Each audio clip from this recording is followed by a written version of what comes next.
You're tired. You're trying to be optimistic, but it ain't happening. You're pretending everything's okay when you know damn well it's not. You're exhausted, not just from day to day, but your side hustle, or both. You're just exhausted from performing like you're thriving when you're not. You're pretending your life, your world is stable, like it's sane, because if you don't, you get punished for it. Who is it that does the punishing? Take your pick. Society, coworkers, family, followers, commenters. For fuck's sake, it could be Ken or Karen waiting in line for a fucking pack of gum, or riding a bus or a train, or on the road behind the wheel of a multi-ton vehicle.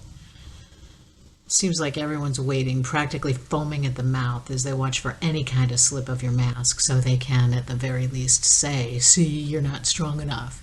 You're not grateful enough. You didn't work hard enough. None of it mattered." And at worst, cave in to their irrational need to inflict actual physical harm on you or anyone they perceive is in their way, or they just don't agree with. Have you ever thought that maybe everything that's gone wrong in your life is because you backed the wrong horse? Because maybe you decided it was easier to jump onto a bandwagon that stoked the fires of your hate, your ignorance, your sense of entitlement. Maybe you just decided it was easier to throw a tantrum and stand behind an elite billionaire who sold you a wagon full of snake oil, and now you're stuck trying to find a way to use that snake oil or to poison somebody else with it in an attempt to share the misery. What I want to know is what made you think the bully wouldn't turn on you, huh? What made you think you were special? Because it's obvious you never listened to his words. You let his mouthpieces gaslight you so you didn't have to be bothered with the incongruity of his words to his actions. You decided not to think for yourselves. These bobbleheads used the same strategy the church, any church or organized religion, has used for tens of thousands of years. Yeah, tens of thousands of years. To discourage the average person from thinking for themselves. So they coerce you to let them take care of your soul. Let them tell you what you need to do. Let them tell you what's a sin, who the bad guys are, and stoke your fears with the idea of an eternal fire in which your soul is going to burn. It's not the first time, and it won't be the last time politics and religion have joined in an unholy union against the population they're supposed to protect. But the fact is, it's our time, not some far-off historical date or some far-off dystopian future. It's now, and it's here, and it's affecting each and every one of us. And the near half that allowed themselves to be inducted into this nation's Schutzstaffel are going to be the cannon fodder for the elites. And they're going to be used to destroy your own neighbors, your family, your friends, your co-workers, the very people you've broken bread with, shared good times and bad times with, shared your dreams and sometimes your nightmares with, and now you are the nightmare. So whether you pick the wrong billionaire or put your faith in the wrong pastor or party or the wrong side of the boot that's been on your neck for the last 20 years, or maybe you were just born into a system that was long ago set up to ensure that unless you were born one of them, that you'd almost certainly fail. And believe me, they relish telling you it's your fault when you fail because they moved the goalposts again. The point is, you're not crazy. You're not weak. You're not alone.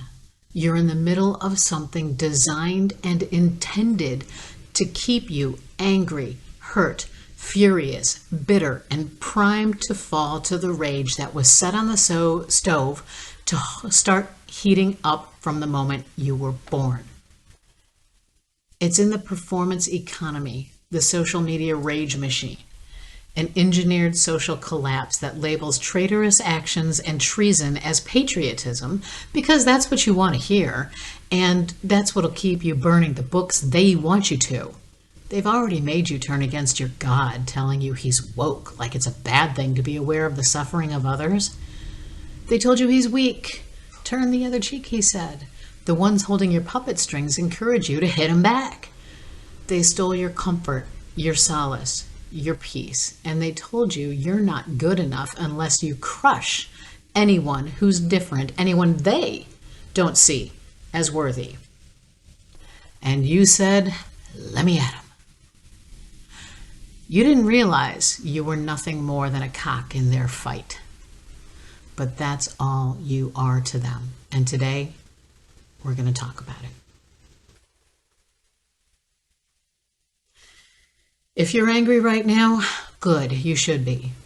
But if all you've been given to aim that rage at is drag queens, immigrants, trans, kids, teachers, books, women who speak too loud, people with feelings, people who love, or people who want to breathe without a badge in their face, then your rage has been stolen and you are weaponized. Not by the people you've been told to hate, by the ones who created the very conditions of your despair. These are the people who defunded your town. They outsourced your job, raised your rent, gutted your health care, and called it freedom. Yeah, their freedom, not yours. It was never meant to be yours. And while you're drowning, they handed you a flag and a cross and a target and told you the problem was your neighbors, the liberals, the gays, the lefties, the Swifties, the woke mob. It's the people with nothing stealing from the people with scraps, all while the people with everything are laughing at you. Your pleas for help, your reminder that you voted for them, that you believed in them, and they laugh even harder when they hear that one. So let me ask you, if your side's been winning elections, if your church is in power, if your party has the guns, the judges, the billionaires, and the broadcasters, why are you still losing? Why are you still struggling? And why is your life more broken now than ever before? Maybe, just maybe, the people you think are fighting for you are actually fighting to keep you angry enough not to notice what they've taken from you. This isn't about sides anymore. This is about survival. This is about us, all of us, waking up to the fact that we've been turned into weapons in someone else's war. And it's a war we didn't start. And it's a war that we can't win by tearing each other apart. So maybe instead it's time to ask, who benefits from the blood in the streets? Who profits off the division? How much longer are we going to keep playing their game while they stack the deck, sell the table, and burn down the house we're all stuck in? Because we can keep hating each other, or we can start saving each other. But we can't do both.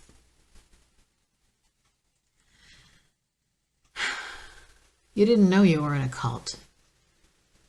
See, here's the thing about cults. They don't always look like what you expect.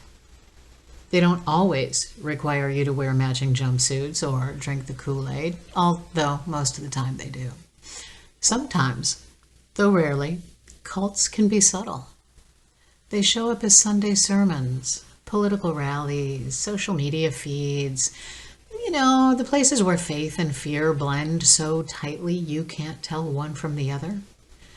They tell you who to love and who to hate. They tell you what to fear, and most importantly, they tell you that your suffering has a higher purpose. even if that purpose is just to keep you obedient. Because if you're convinced you're chosen or right or under attack, then you are less likely to question who's really pulling the strings. So, let me be blunt. Yeah, I've been subtle up till now. You've been groomed for this. Not just in the last election cycle or the last news cycle, but over decades. Decades of messaging designed to turn your faith into a fortress, your anger into a weapon, and your hope into someone else's brand. They turned Christianity into a product sold not as liberation or love, but as grievance, as the power of grievance. So God, guns, and grievance became the Holy Trinity. Whatever happened to the Father, the Son, and the Holy Spirit? Oh, sorry, it's too woke. God, guns, and grievance? Yeah, and it worked. Because nothing keeps people in line like a belief system that makes them feel under siege.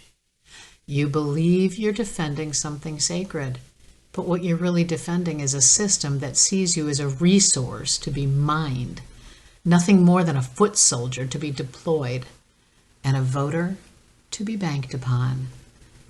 And then, remember, they don't need you anymore once they have your vote. And here's the cruel irony. The same system that hollowed out your communities and stripped away your rights, those of your family, those of your friends, those of your daughter, your mother, your sister, your aunts, your grandmother. It's the same system asking you to pray for its mercy. It's the same system profiting off your despair while preaching that your salvation lies in obedience and resentment of others. But you think you're fighting for God. That's what they want you to think. But you're fighting for their profits. Yeah. How much are eggs now? I'm just saying. You think you're fighting for your country, but you're fighting for their wallets, their yachts, their, God, billions. Everybody's at a race to be a billionaire. And you are the tool that's going to get them there by staying distracted. So what's the antidote to this snake oil? Well, I hate to say it. It's waking up. It's seeing the chains on the crosses. It's remembering that faith is meant to free you, not to trap you.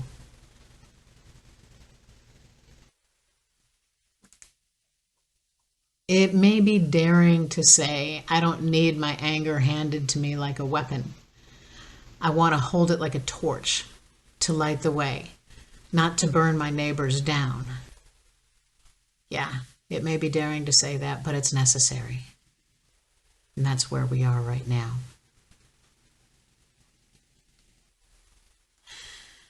So,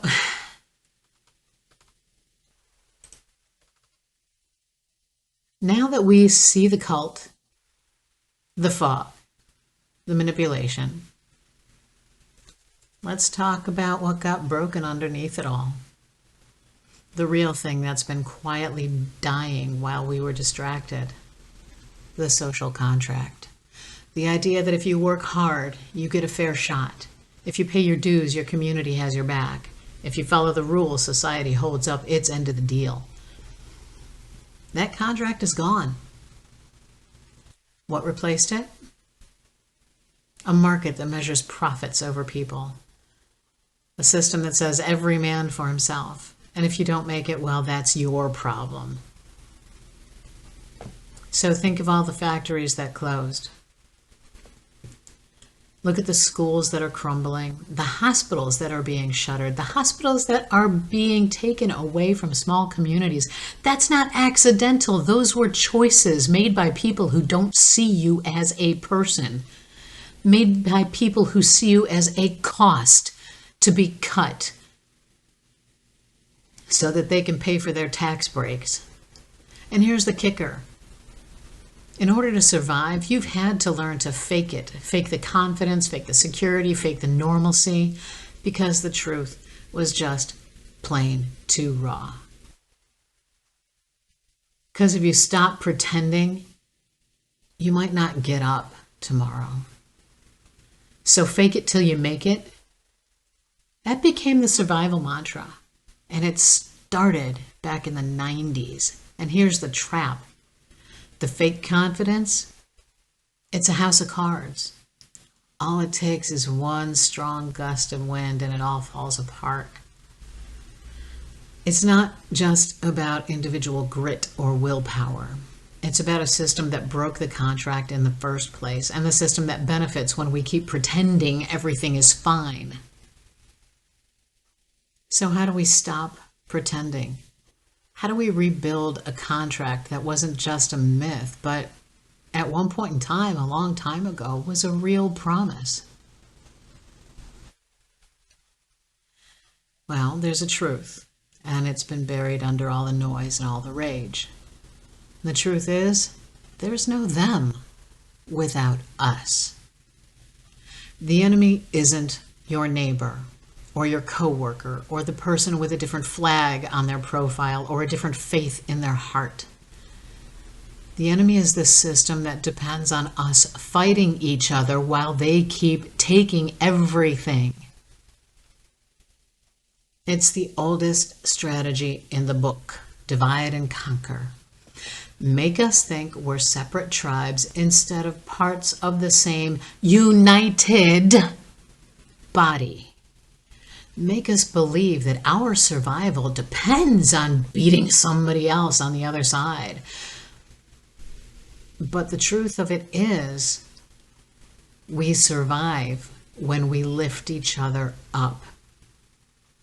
Solidarity isn't weakness.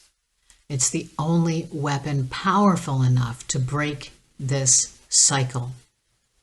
When we stop performing, stop fighting phantom enemies, and stop pretending the system cares, we free ourselves to build something real.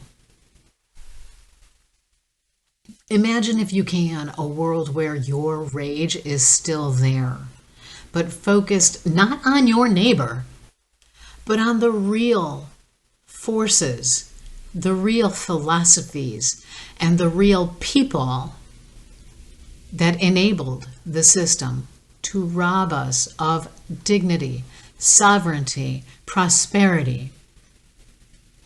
Imagine a world where our communities were not divided by lies, but united by truth instead, where faith is used to heal instead of control, and where labor builds wealth and prosperity and health, and not just profits for a few. Now imagine taking all that energy that you've been using against your neighbors and channeling it into something like actually fixing what's wrong. What if all the fury you've been wasting on the person next door, the stranger online, was actually focused on rebuilding schools, or restoring communities, or reclaiming dignity? What if that energy became the fuel to build a better life, not just for you, but for everyone? It's not a dream, it's a choice. It's a choice to open your eyes, face the fallacies you were sold, and yes, wake the fuck up. See the system for what it is, refuse to be a mindless weapon in someone else's game, and become the architect of your own future. The question is simple. Where do you stand? Do you stand with the people whose lives and struggles you understand, or with the ones who look at you like a bug in their breakfast? We are capable of building a world that's fair for everyone. But that's what those puppet masters are afraid of. They're afraid that if the world is fair for us little people, it'll somehow be less fair for them. Either way, the time for fighting each other is over. The time for harnessing our collective power is here. This is our country and our world, too. And it's time we proved it by working to make it what it always had the potential to be. A safe harbor for anyone willing to put in the work to be part of something with unlimited potential. So yeah, wake the fuck up and build the dream that works for all of us.